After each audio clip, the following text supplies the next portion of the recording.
মার্কিন president Donald ট্রাম্পের national prayer breakfast অনুষ্ঠানে বিএনপির ভারপ্রাপ্ত চেয়ারম্যান তারেক রহমানের প্রতিনিধিত্ব করবেন তার মেয়ে Zaima Rahman. National prayer breakfast আমেরিকার ঐতিহ্যবাহী আয়োজন, যাতে বিশ্বের রাজনৈতিক, সামাজিক ও ধর্মীয় নেতাদের আমন্ত্রণ জানানো হয়। নামে ব্রেকফাস্ট হলেও সেমিনার, প্রদর্শনী, আলোচনা, লাঞ্চ ও ডিনারের আয়োজন থাকে। এর মধ্য দিয়ে বিশ্ব নেতাদের সঙ্গে সংলাপ ও সমঝোতার সুযোগ তৈরি হয়। বিএনপির প্রতিষ্ঠাতা শহীদ প্রেসিডেন্ট জিয়াউর রহমানের নাতনি ও তারেক রহমানের কন্যা ব্যারিস্টার জাইমা রহমান প্রথমবারের মতো আন্তর্জাতিক পরিসরে প্রতিনিধিত্ব করতে যাচ্ছেন। শুধু জাইমা রহমানই নন, এই অনুষ্ঠানে যোগ দিতে যাচ্ছেন বিএনপির দুই শীর্ষ নেতা মহাসচিব মির্জা ফখরুল ইসলাম আলমগীর ও স্থায়ী কমিটির সদস্য আমির খসরু মাহমুদ চৌধুরী। ৩ সদস্যের এই প্রতিনিধি দলের নেতৃত্ব দেবেন বিএনপি মহাসচিব মির্জা ফখরুল ইসলাম আলমগীর।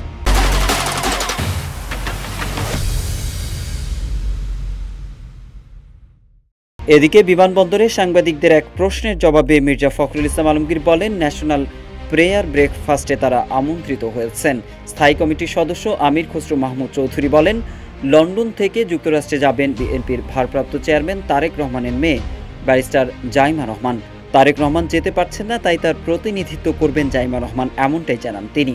ইতোমধ্যেই মির্জা ফখরুল ও আমির খসরু যুক্তরাষ্ট্রের উদ্দেশ্যে ঢাকা ছেড়েছেন।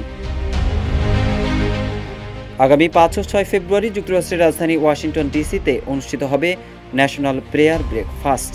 এ অনুষ্ঠান যুক্তরাষ্ট্রের জাতীয় ও আন্তর্জাতিক নেতৃবৃন্দের মধ্যে সংলাপের একটি প্ল্যাটফর্ম, যেখানে মার্কিন প্রেসিডেন্ট প্রধান বক্তা। ডোনাল্ড ট্রাম্পের দ্বিতীয় মেয়াদে দায়িত্ব গ্রহণের পর প্রথম ব্রেকফাস্ট হিসেবে এবছর এই আয়োজনের গুরুত্ব আরও বেড়ে গেছে। বিশ্বজুড়ে প্রভাবশালী ও ক্ষমতাসীন রাজনৈতিক দলের প্রতিনিধিদেরকে সাধারণত এই আয়োজনে আমন্ত্রণ করা হয়। বিএনপি নেতাদের আমন্ত্রণের মাধ্যমে বিএনপির প্রতি মার্কিন কংগ্রেসের আস্থার প্রতিফলন বলে মনে করছেন অনেক বিশ্লেষক।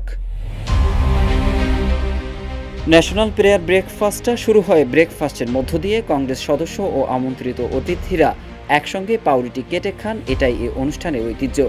রুটি ছাড়াও বিভিন্ন রকম ফল, পেস্ট্রি, ডিম, বেকন, জুস ইত্যাদি পরিবেশন করা হয়। ব্রেকফাস্ট ছাড়াও আয়োজক ও অতিথিরা একসঙ্গে লাঞ্চ ও ডিনার করবেন। মার্কিন যুক্তরাষ্ট্রের বর্তমান প্রেসিডেন্ট ছাড়াও সাবেক রাষ্ট্রপতিরাও এই অনুষ্ঠানে উপস্থিত থাকেন। এবছরও পৃথিবীর বিভিন্ন দেশের রাষ্ট্র ও সরকার প্রধানের পাশাপাশি ইউরোপীয় পার্লামেন্টের সদস্যরা, বিভিন্ন দেশের সিভিল সোসাইটি ও ধর্মীয় নেতারা যোগ দেবেন। বিশ্ব শান্তি ও ঐক্য প্রতিষ্ঠায় এই ব্রেকফাস্টকে সংযোগ, সংলাপ ও সমঝোতার অনন্য সুযোগ হিসেবে বিবেচনা করা হয়। মোহাম্মদ সাইফুল ইসলাম, ইত্তেফাক।